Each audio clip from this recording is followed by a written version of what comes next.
السلام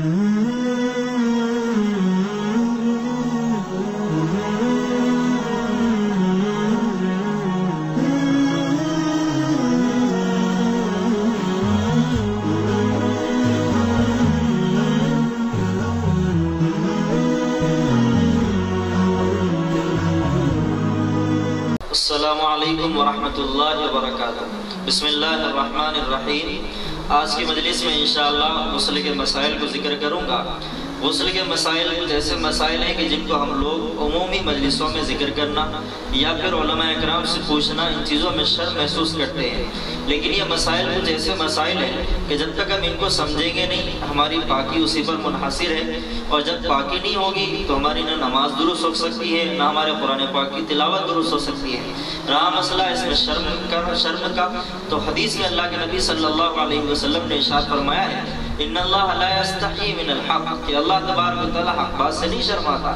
اس لیے ان مسائل کو سمجھنے میں، سننے میں شرم محسوس نہ کریں، بلکہ اپنی ذاتی زندگی کا تجزیہ کریں کہ کون سے مسائل ہیں جن سے ہم ابھی تک ناواقف تھے اور اس میں ہم سے کوتاہی ہو رہی تھی۔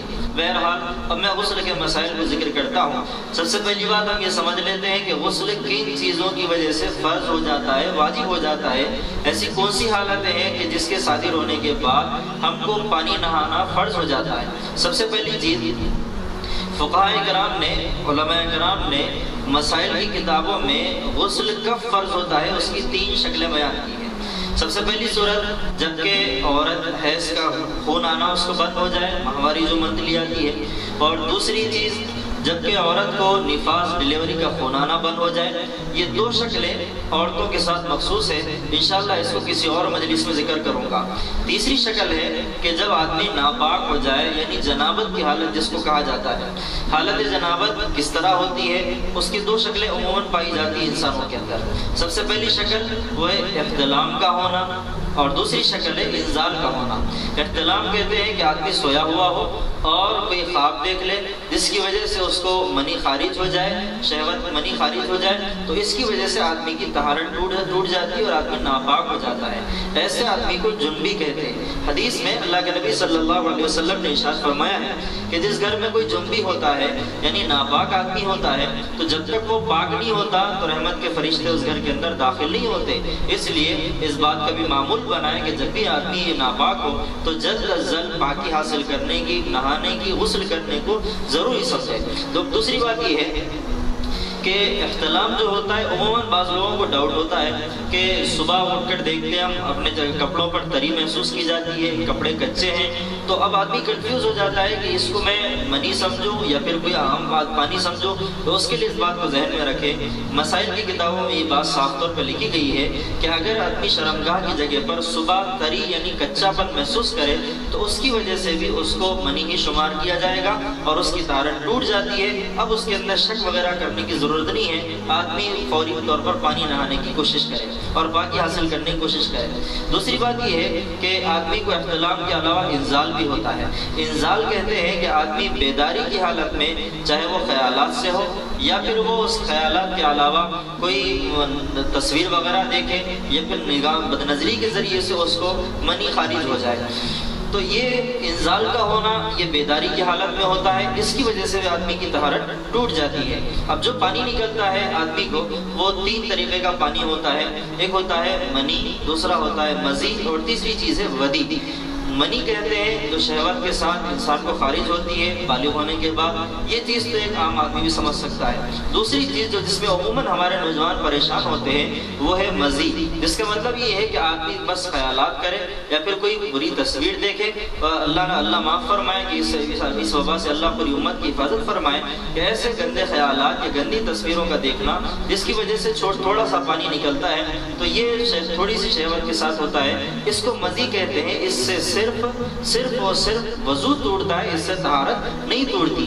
منی میں اور مزی میں فرق یہ ہے کہ منی گاڑی ہوتی ہے اور مزی وہ پیشاب جیسی چکناہٹ والا پانی ہوتا ہے۔ بہرحال مزی سے طہارت نہیں توڑتی، صرف وضو توڑتا ہے، اور منی سے طہارت ٹوٹ جاتی ہے۔ ایک اور ایک پانی ہوتا ہے جو عموماً مردوں کو پیشاب کے بعد نکلتا ہے، جو چکناہٹ محسوس ہوتی ہے، اس کو ودی کہا جاتا ہے۔ اس کی وجہ سے بھی طہارت نہیں توڑتی، بلکہ صرف وضو توڑتا ٹوٹتا ہے، اس میں کنفیوز ہونے کی اور نمازیں چھوڑنے کی بالکل آدمی کوشش نہ کرے۔ اب دوسری بات یہ ہے کہ انزال جو ہوتا ہے، انزال کی ایک دوسری شکل ہے ہم بستری کی شکل، مرد اور عورت کا ملنا، مرد اور عورت کا ہم بستری کرنا، یہ اس کے لیے مکمل ڈسچارج ہونا ضروری نہیں ہے اور مکمل فارغ ہونا ضروری نہیں ہے، بلکہ جیسے ہی مرد کی شرمگاہ عورت کی شرمگاہ سے مل جائے تو اس سے طہارت ٹوٹ جاتی ہے اور آدمی ناپاک ہو جاتا ہے۔ اب اس کے بعد ان مرد پر بھی عورت پر بھی ان دونوں پر بھی غسل کرنا فرض ہو جاتا ہے۔ یہ بعض شکلیں جو عموماً ہمارے درمیان میں پائی جاتی ہیں۔ ایک اور شکل ہے جس کی وجہ سے بہت سارے نوجوان کنفیوز ہوتے ہیں کہ بعض نوجوان ہوتے ہیں کہ جن کو ناپاکی، جن کو کمزوری کی وجہ سے یا ایک بیماری جس کو جریان کہا جاتا ہے اس کی وجہ سے بار بار منی خارج ہوتی ہے، تو اس طریقے سے منی کا بار بار خارج ہونا، چاہے وہ کمزوری سے ہو، جیسے کوئی وزن اٹھا رہا ہے، وزن اٹھاتے ہی پانی خارج ہو گیا، یا پھر پیٹھ پر کسی نے مارا اس سے پانی خارج ہو گیا، تو یہ جو منی نکلتی ہے یہ بیماری کی وجہ سے، اس کی وجہ سے طہارت نہیں ٹوٹتی بلکہ اس کی وجہ سے صرف اور صرف وضو ٹوٹتا ہے۔ اس بات کو ہمیشہ ذہن میں بٹھا لیں۔ اور وہ لوگ جو بیمار ہیں جریان کے، کہ جن کو وقفے سے منی خارج ہوتی رہتی ہے اور صرف بیماری کی وجہ سے خارج ہوتی ہے، اس کا الگ سے شہوت سے کوئی تعلق نہیں ہے، تو اس کے لیے بھی یہ بات ذہن میں بٹھا لینی چاہیے کہ یہ ایک بیماری ہے، اس سے وضو ٹوٹتا ہے، اس سے طہارت نہیں ٹوٹتی۔ کیوں؟ اس لیے کہ وضو پانی، اس لیے کہ طہارت ٹوٹتی ہے اس منی سے جو شہوت کے ساتھ خارج ہو، اور یہاں جو نکلتا ہے وہ ایک بیماری کی وجہ سے جس کے اندر شہوت کا کوئی دخل نہیں ہے، صرف وزن اٹھایا منی خارج ہوگی، اور پھر پیٹ پہ کسی نے مارا منی خارج ہوگی، تو یہ بیماری کی وجہ سے اس سے ہرگز وضو، اسے ہرگز طہارت نہیں ٹوٹتی۔ اب اس بات کو سمجھ لیتے ہیں کہ ہم پانی نہائیں، غسل کریں تو غسل کس طرح کیا جاتا ہے، غسل کا سنت طریقہ کیا ہے۔ غسل کا سنت طریقہ جاننے سے پہلے ہم سمجھ لیتے ہیں غسل میں کتنی چیزیں فرض ہے۔ فرض کہتے ہیں وہ چیزیں کہ جن کو نہ کرنے سے آدمی کا وہ عمل بالکل ہی نہیں ہوتا۔ جیسے مثال کے طور پہ آدمی کو پانی نہانے کے اندر 3 چیزیں فرض بتائی گئی ہیں۔ سب سے پہلی چیز کلی کرنا، دوسری چیز ناک میں پانی ڈالنا، اور تیسری چیز ہے سارے بدن پہ ایسا پانی بہانا کہ اس میں بال کے برابر بھی جگہ باقی نہ رہے، سوکھی نہ رہے۔ اب یہ 3 فرائض ہیں، اس میں سے آدمی اگر بھولے سے کوئی چیز چھوڑ دے، جیسے مثال کے طور پہ آدمی نے پانی نہا لیا لیکن کلی کرنا بھول گیا، اس سے اس کا غسل نہیں ہوتا، آدمی پاک نہیں ہوتا، یا پھر ناک میں پانی ڈالنا بھول گیا۔ عموماً ہمارے پاس جو لوگ مسائل سے ناواقف ہیں، پانی نہانے کی ان کے پاس شکلیں وہی ہیں، غیر مسلم نہاتے ہیں۔ غیر مسلم پانی کیسے نہاتا ہے؟ جیسے وہ منہ دھوئے گا، پھر اس کے بعد سارے بدن پہ پانی ڈالے گا، صابن لگائے گا، سب کچھ کرے گا، لیکن وہ ناک میں پانی نہیں چڑھاتا، اس لیے کہ اس کو کیا پتا ہے کہ یہ چیز فرض ہے یا سنت ہے، تو ناک میں پانی نہیں چڑھایا، تو جیسے اس کافر کا غسل معتبر نہیں ہے ویسے ہمارا غسل بھی معتبر نہیں ہوگا جب تک اس فرض کو ادا نہیں کیا جائے گا۔ لہٰذا ان باتوں کو ذہن میں رکھیں، غسل میں 3 فرض ہیں۔ سب سے پہلی چیز کلی کرنا، دوسری چیز ناک میں پانی چڑھانا یعنی ناک کے نرم حصے تک پانی چڑھانا، اور تیسری چیز ہے سارے بدن پہ پانی بہانا، اس طریقے سے پانی بہانا کہ اس کے اندر ذرا برابر، بال برابر بھی جگہ باقی نہ رہے۔ اب غسل کا سنت طریقہ کیا ہے؟ سنت طریقہ یہ ہے جو اللہ کے نبی صلی اللہ علیہ وسلم سے حضرت میمونہ رضی اللہ تعالیٰ عنہ روایت فرماتی ہے، بیان کرتی ہے اس کیفیت کو کہ حضور کا غسل کیا ہوتا تھا۔ سنت طریقہ یہ ہے کہ سب سے پہلے آدمی جیسے ہی حمام میں داخل ہونے سے پہلے بسم اللہ پڑھے، اس کے بعد جب اپنے کپڑے اتار لے تو اس بات کا ضرور خیال رکھیں کہ اپنی شرمگاہ کی جگہ پر کوئی کپڑا ڈھانپ لے، اور اس لیے کہ حدیث میں اللہ کے نبی صلی اللہ علیہ وسلم نے فرمایا دنیا کے اندر سب سے زیادہ اگر کوئی شخصیت، کوئی ہستی شرم کرنے کے حقدار ہے تو وہ اللہ تبارک و تعالیٰ ہے، جس سے تمام بندوں کو شرم کرنی چاہیے۔ اس لیے اس جگہ پر اگر کوئی باہر کے لوگ نہ دیکھتے ہو تو اللہ تو ضرور دیکھ رہا ہے، اس لیے اپنی شرمگاہ کی جگہ پر کوئی نہ کوئی کپڑا ضرور ڈالیں۔ دوسری بات یہ ہے کہ جیسے ہی ہم غسل شروع کریں سب سے پہلا کام یہ ہوتا ہے کہ ہم اس ناپاکی کی جگہ کو دھو لیں جہاں جہاں پر ناپاکی لگی ہے۔ جسم پر کپڑوں کو اتارنے کے بعد جسم پر جہاں ناپاکی لگی ہو سب سے پہلے ان جگہوں کو دھو لیں، ناپاکی کو دور کر دیں، اور جب ناپاکی دور ہو جائے تو اپنے دونوں ہاتھوں کو صابن سے اچھی طرح صاف دھو لیں، اس لیے کہ ناپاکی کو دھوئے ہوئے ہاتھ ہیں ان کو دھو لیں۔ اس کے بعد اب وضو کرنا ہے۔ وضو کس طریقہ کیا جاتا ہے؟ وضو اسی طریقے سے کیا جاتا ہے جس طرح نماز میں ہوتا ہے۔ نماز نماز کے لیے جیسے ہم وضو کرتے ہیں ویسے یہاں پر بھی وضو کریں، لیکن یہاں رک کر ایک بات بتا دوں کہ یہ جو وضو ہو رہا ہے یہ وضو فرض وضو نہیں ہے کہ اگر یہ وضو نہیں کریں گے تو غسل نہیں ہوگا، بلکہ ایک سنت طریقہ بتا رہا ہوں کہ وضو کریں، اور یہ وضو اگر نہ بھی کرے، یہاں ایک مسئلہ، اگر وضو یہ نہ بھی کرے، آدمی پانی نہا لے پورے فرائض کو ادا کرتے ہوئے، صرف پانی بھی نہا لے تو پانی نہانے کے بعد بھی بغیر وضو کیے ہوئے وہ انسان نماز بھی پڑھ سکتا ہے، قرآن کی تلاوت بھی کر سکتا ہے۔ کیوں؟ وجہ یہ ہے کہ جب آدمی پانی نہائے گا تو ان تمام اعضاء پر بھی، ان تمام حصوں پر بھی پانی ڈالے گا جس میں وضو میں کیا جاتا ہے، اس لیے جب اس نے پانی نہا لیا تو اس کا وضو بھی ہو گیا، جب وضو ہو گیا تو اس کے لیے ان تمام عبادات کو کرنا جن کے لیے وضو ضروری ہے وہ ساری عبادات اس کے لیے درست ہو جاتی ہیں۔ لیکن پھر یہ وضو کیوں کہا جا رہا ہے؟ وضو اس لیے کہا جا رہا ہے کہ یہ اللہ کے نبی صلی اللہ علیہ وسلم کا پانی نہانے کا سنت طریقہ ہے۔ بہرحال ہم وضو کر لیں، وضو کر لینے کے بعد اب جب پانی نہانا شروع ہوگا سب سے پہلے ہم داہنے کاندھے پر پانی ڈالیں، پھر اس کے بعد بائیں کاندھے پر پانی ڈالیں، پھر اس کے بعد سر کے حصے پر پانی ڈال کر سارے بدن پر پانی ڈال لیں۔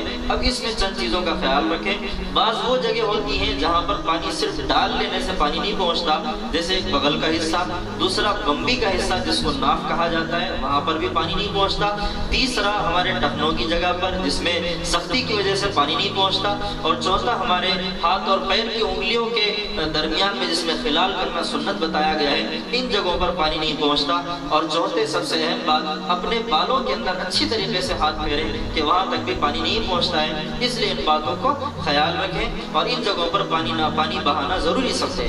اب اس کے بعد یہ ہوا ہمارا مکمل صحیح غسل، اور اس کے بعد پھر آپ صابن لگانا، شاور کے نیچے نہانا، وہ جو بھی طریقے ایک عام انسان ادا کرتا ہے وہ سارے طریقے کرنے کی اجازت ہے، بس ان دو باتوں کا خیال رکھیں۔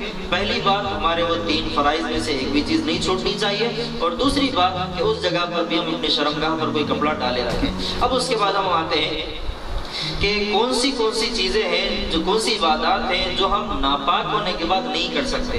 سب سے پہلی چیز آپ نماز نہیں پڑھ سکتے، دوسری چیز قرآن پاک کی نہ چھو سکتے ہیں اور نہ بغیر دیکھے بھی تلاوت کر سکتے ہیں، قرآن پاک کو ہم ناپاک ہونے کی حالت میں بغیر دیکھے بھی نہیں پڑھ سکتے، اور تیسری چیز آدمی مسجد میں داخل نہیں ہو سکتا، اور چوتھی چیز وہ قرآن کی آیت اگر وہ چھٹی پر لکھی ہوئی ہو یا کسی ٹکڑے پر لکھی ہوئی ہو یا پھر لاکٹ وغیرہ لوگ پہنتے ہیں تو ہرگز نہیں پہننا چاہیے، ان جگہوں ان کو بھی آدمی نہیں چھو سکتا ہے۔ یہ چند چیزیں ہیں جو آدمی نہیں کر سکتا۔ کرنے کی چیزیں کیا ہے؟ اور اسی طریقے سے حج طواف میں بھی آدمی شامل نہیں ہو سکتا ناپاک ہونے کی حالت میں۔ اب کرنے کی چیزیں جس کو ہم لوگ نہیں کرنا سمجھ سکتے ہیں کہ بہت سارے لوگ اس میں ڈاؤٹ کرتے ہیں۔ سب سے پہلی چیز آدمی اذان کا جواب دے سکتا ہے نہیں دے سکتا؟ بالکل دے سکتا ہے۔ دوسری چیز درود شریف پڑھ سکتے نہیں پڑھ سکتے؟ بالکل پڑھ سکتے ہیں۔ تیسری چیز کہ اگر کوئی شخص ناپاک ہو، نورانی قاعدہ پڑھاتا ہو یا کوئی بھی قاعدہ پڑھاتا ہو تو قاعدہ بھی پڑھا سکتے ہیں۔ ہاں جہاں پر قرآن کی آیتیں آتی ہیں اس کو تفصیل سے اس کو ایک ہی ساتھ نہ پڑھائیں بلکہ اس کے ہجے کر کے پڑھیں تو وہ بھی پڑھ سکتا ہے۔ اور پھر اس کے علاوہ اور ایک چیز رہ جاتی ہے کہ بعض دعائیں پڑھتے ہیں ہم لوگ، دعائیں پڑھنا جیسے گھر میں داخل ہونے کی دعا، کھانا کھانے سے پہلے کی دعا، کھانے کے بعد کی دعا، دعوت خانہ جانے سے پہلے کی دعا، دعوت خانے سے نکلنے کے بعد کی دعا، تو یہ ساری دعائیں بھی انسان پڑھ سکتا ہے ناپاک ہونے کی حالت میں۔ اور پھر اگر ایسا ذکر ہو یا ایسی دعا ہو جس کے اندر قرآن پاک کی آیتیں شامل ہو، ایک چھوٹی چھوٹی آیتیں، تو ویسی دعائیں ذکر کی نیت سے یا دعا کی نیت سے ویسی آیتوں کو پڑھا جا سکتا ہے۔ علماء کرام نے احادیث اور قرآن کی روشنی میں اس بات کو سمجھایا ہے۔ اب اس کے بعد اگر کبھی ایسا موقع پیش آئے کہ آدمی کو قرآن پکڑنا ہو تو قرآن پکڑنے کے لیے عموماً جوزدان کا استعمال کیا جاتا ہے، تو جوزدان کا بھی استعمال نہ کریں اور اس طریقے سے بھی قرآن کو نہ پکڑیں، جہاں تک ہو سکے ان چیزوں سے دور رہیں۔ حدیث میں اللہ کے نبی صلی اللہ علیہ وسلم نے فرمایا لا تقرأ الحائض ولا الجنوب شیئا من القرآن، کہ حائضہ عورت جس کو حیض آتا ہو اور جنبی یعنی ناپاک آدمی وہ قرآن کو ہرگز نہ پڑھے، اس لیے ان باتوں سے پرہیز کریں۔ یہ تمام باتیں تھیں جو آپ کے سامنے ذکر کرنا تھا۔ امید کرتا ہوں کہ تمام باتیں آپ کو سمجھ میں آ گئی ہوں گی۔ اگر اور کوئی ایسی باتیں ہیں جو ہمارے ذہنوں میں آتی ہیں جس کو ہم آج تک کسی عالم سے نہیں پوچھے ہوں لیکن وہ ہماری زندگی سے متعلق ہو، تو اب میں مشورہ دیتا ہوں آپ اپنے قریب کے علماء سے دریافت کریں اور اپنے قریب کے علماء سے مسائل معلوم کر لیں، اس لیے کہ یہ مسائل شرم کے اندر ہماری بہت ساری عبادتوں کو خراب کر دیتے ہیں۔ اگر ان سے ناواقف ہوں گے تو ہماری بہت ساری عبادات نہیں ہوں گی۔ اللہ سے دعا کرتا ہوں اللہ تبارک و تعالیٰ ہم میں سے ہر ایک کو اپنے دین کے تمام مسائل کو جاننے اور ان کا علم حاصل کرنے کی توفیق عطا فرمائے۔ السلام علیکم ورحمۃ اللہ وبرکاتہ۔